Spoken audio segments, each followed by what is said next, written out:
ازيكم يا بنات، عاملين ايه؟ زي كل سنة طبعا معاد الزيتون هنخلله سوا مع بعض السنة دي ان شاء الله بطريقة سهلة جدا وبسيطة. قبل ما نبتدي نقول ايه، السلام عليكم ورحمة الله وبركاته.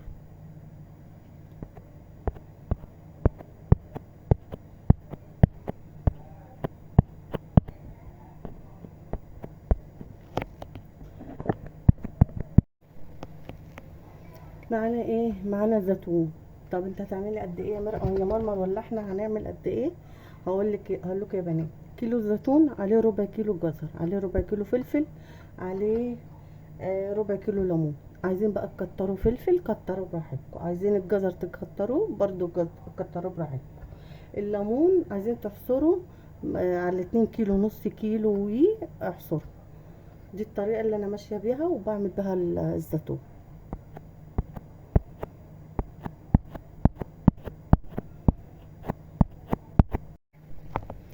يلا يا بنات بقى نقول بسم الله ونبتدي الزيتون بتاعنا. بس ده صغير فانا هجيب حاجة كبيرة هفضيه فيها عشان ايه، نعمل الكمية كلها على بعضيها.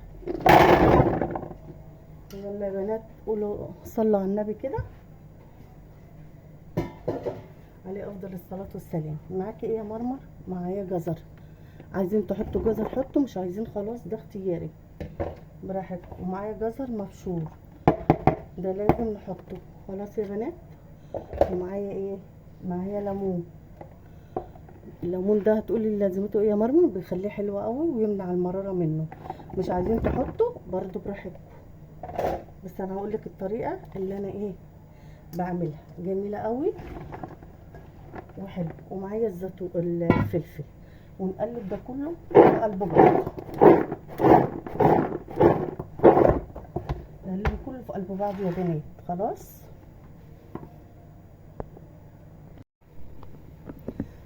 حطينا حبة البركة. خلاص يا بنات. ومعايا اصفر.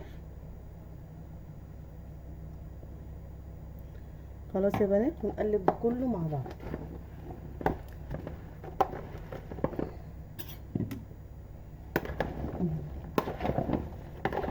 جميل جميل، ولا شميتوا الخلطة يا بنات؟ تحفة.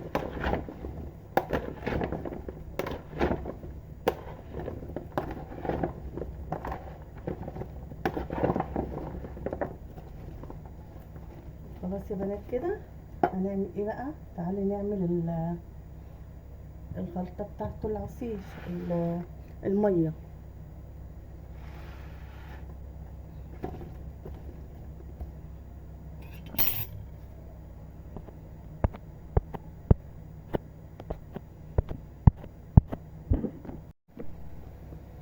معايا ايه تاني؟ معايا المية، وهنحط كل لتر مية عليه 6 معالق ملح او 5 هرمية. طب يا مرمى انا مش عارفة اعير المية، تعالي وانا اقولك هنعمل ايه.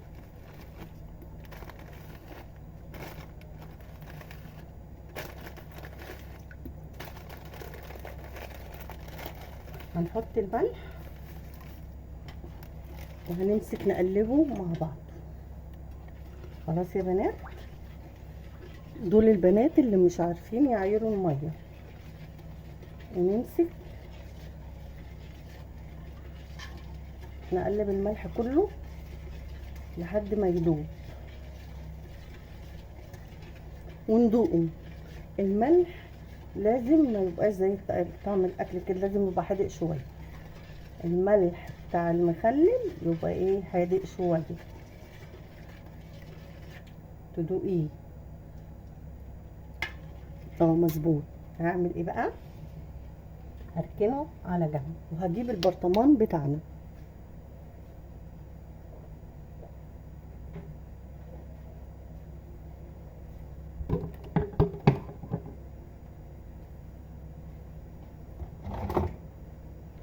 ادي يا بنات البرطمان بتاعنا. هنعمل ايه؟ هنمسك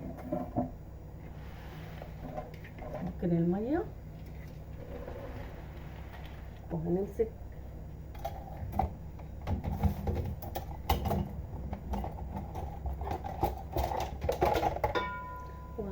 ايه، هنحط الزيتون بتاعنا في البرطمان. هنحط الاول كام فلفل كده من تحت.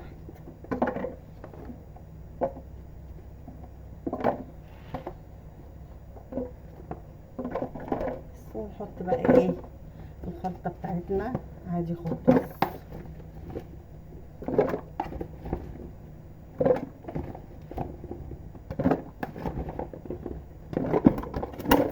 انت طبعا هتعبي عادي لان كله محطوط فيه كل حاجه. تيجي في النص كده تروح حاطه ايه الفلفل. طب انت ما قطعتيش الفلفل ليه يا مرمر؟ لا انا سليم كده عشان يستحمل يقعد مع الزيتون. خلاص يا بنات، وتفضلوا تعملوا كده علشان ايه ينزل كل حاجه، عشان تقدري البرطمان ياخد معاكي.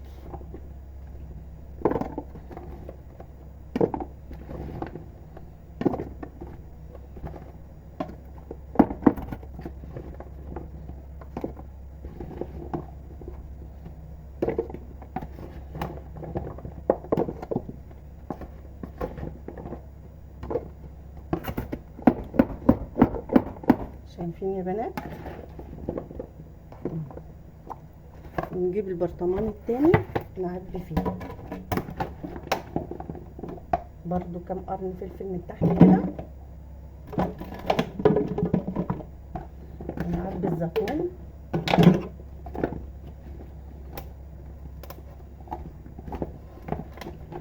انا مش هحط فلفل كتير في البرطمان ده لان البرطمان ده هديه لحد. انا ايه هحاول كده ما احطش الزيتون كتير، الفلفل كتير، عشان لو ادهوله مش ما بيحبش الحاجه حراقه قوي.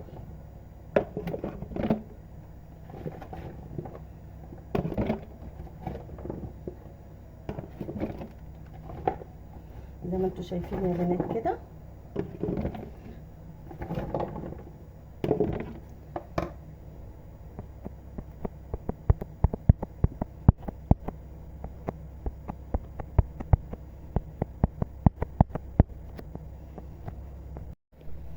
بعد ما عبيناه يا بنات هعمل ايه تاني؟ نسيت اقول لكم اللي انا عندي هريسه شطه. طب يا مرمر احنا ما عندناش هريسه شطه، نعمل ايه؟ اهي ما عندناش هريسه شطه، نعمل ايه؟ هاتي فلفل احمر ودقيه وحطي له فصين توم واضربوهم في قلب بعض. خلاص بصوا يا بنات، خلطه فظيعه فظيعه. طب هنعمل ايه تاني؟ انا عشان ما احطش الليمون هنا وممكن الماما تاخدهوش كله، هعمل ايه؟ هروح حاطه مقسمه الليمون اللي انا عاملاه على البرطمانات بتاعتي.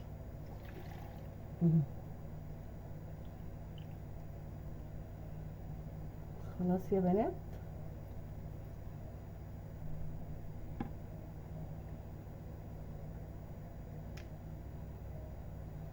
بس كده.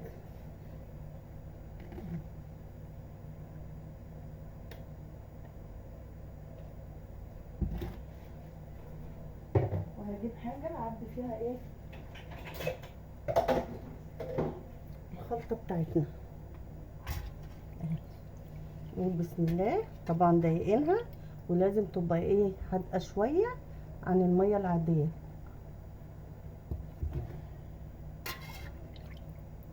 بسم الله.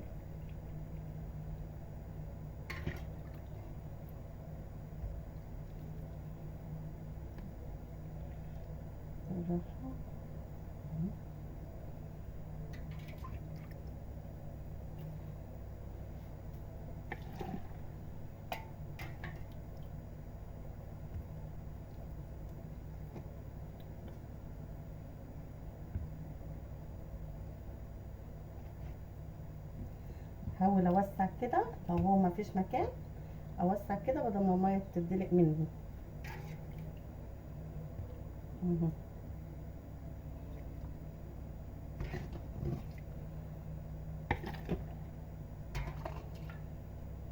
هتعوزي ميه تاني يا مرمر؟ طب نجيب شويه تاني كده لان مش هيقضي.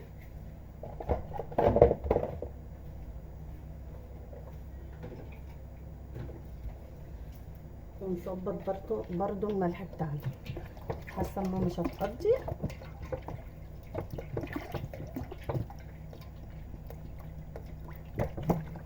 اهي يا بنات. ونحط ملح تاني.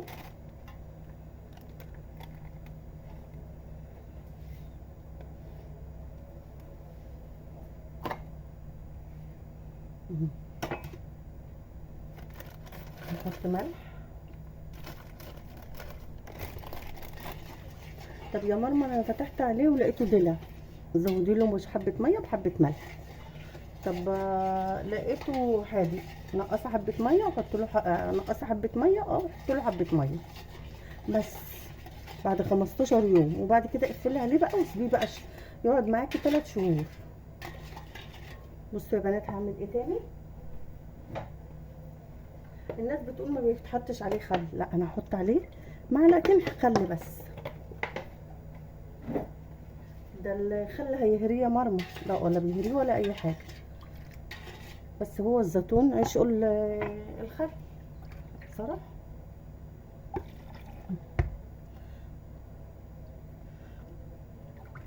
مظبوطه.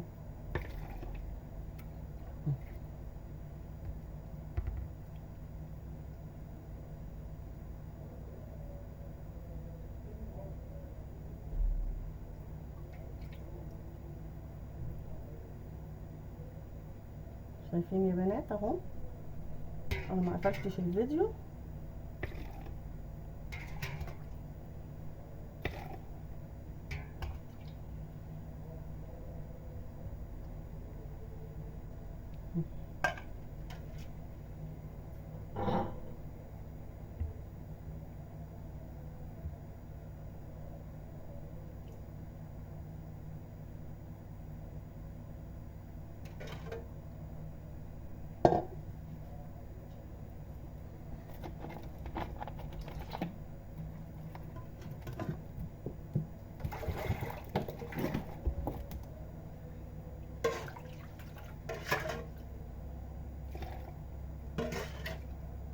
عايزه اخلص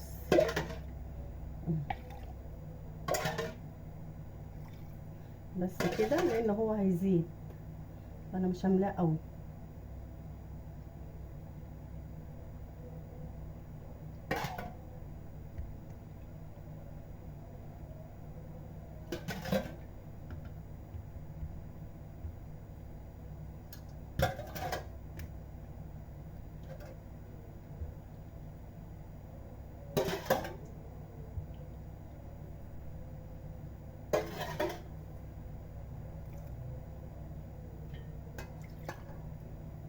خلاص يا بنات، ما تحاوليش تمليه قوي لان هو كده كده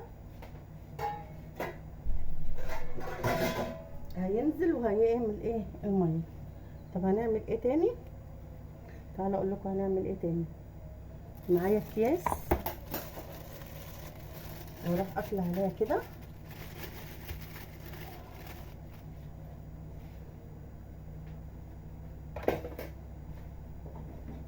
بس قبل ما اقفل لو عندك زيت زيتون حطي، ما عندكيش حطي شويه زيت عادي. انا هحط شويه زيت عادي خالص اهو، بس كده خالص. بصي سهلت لكم كل حاجه، ما تقفوش على الواحده.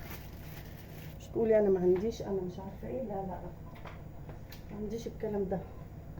وتقفلي حلو عشان ما يدخلوش هوا، اهم حاجه القفله دي.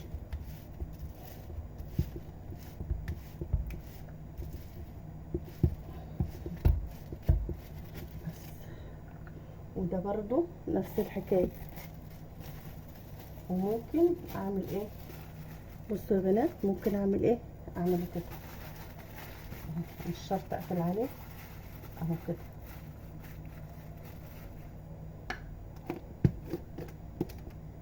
بس والغطا ده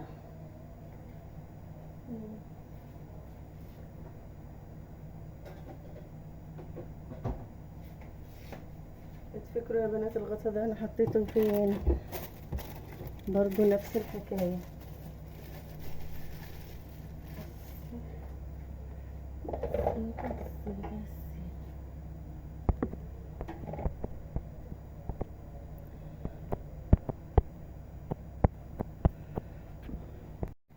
بصوا يا بنات، انا لقيت عندي شويه قشر ليمون فقلت ايه احطهم هنا يحبكوا ايه، اقفل بيهم البرطمان.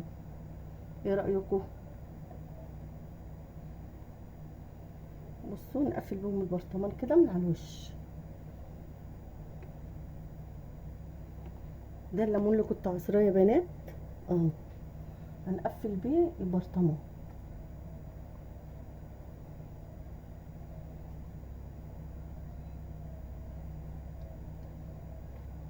بكده البرطمان ما يجيلوش اي عفن ولا اي حاجه اهو. تحاولي تقفلي البرطمان بتاعك خالص. ده كله هينزل يا بنات وهينقص، ما تخافوش، وتحطوا تحتيه طبق.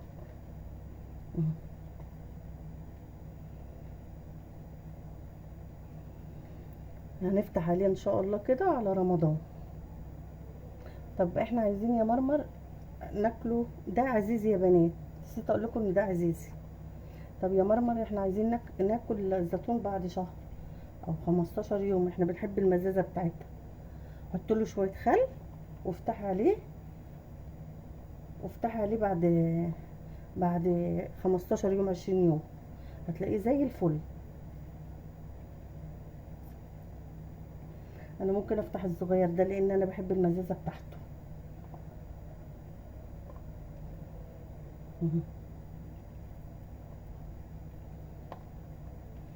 بنات اعملوا كده.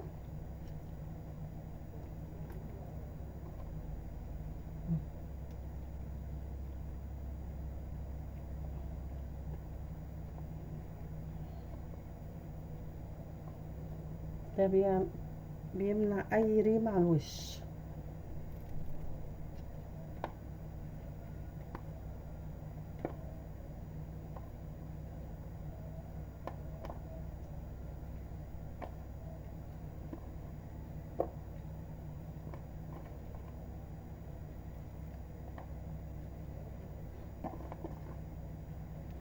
بس يا بنات هروح ماسكه كده وقافله البرطمان حلو قوي. بس وبرده البرطمان ده همسكه كده واقفله برده كده. البرطمان برده التاني ده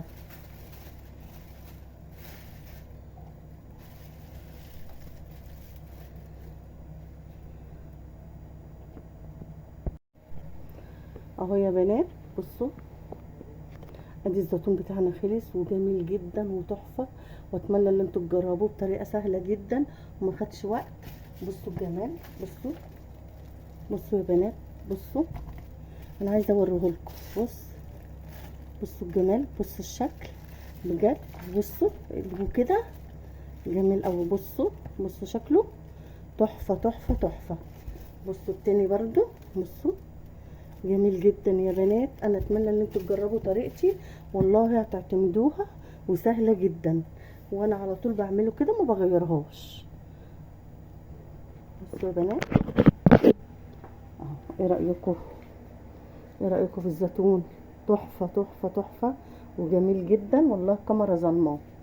اتمنى ان انتوا تجربوه، واللي اول مره يدخل قناتي يعمل لي اشتراك ويعمل لي لايك ويقول لي من انهي بلد ويكتب لي كومنت حلو. اقول لكم ايه، ويا رب تجربوها وتقولوا لي ايه طريقتكم في طريقتي في التخليل. اقول لكم ايه، سلام، هتوحشوني من الفيديو ده للفيديو اللي جاي. سلام يا احلى متابعين في الدنيا.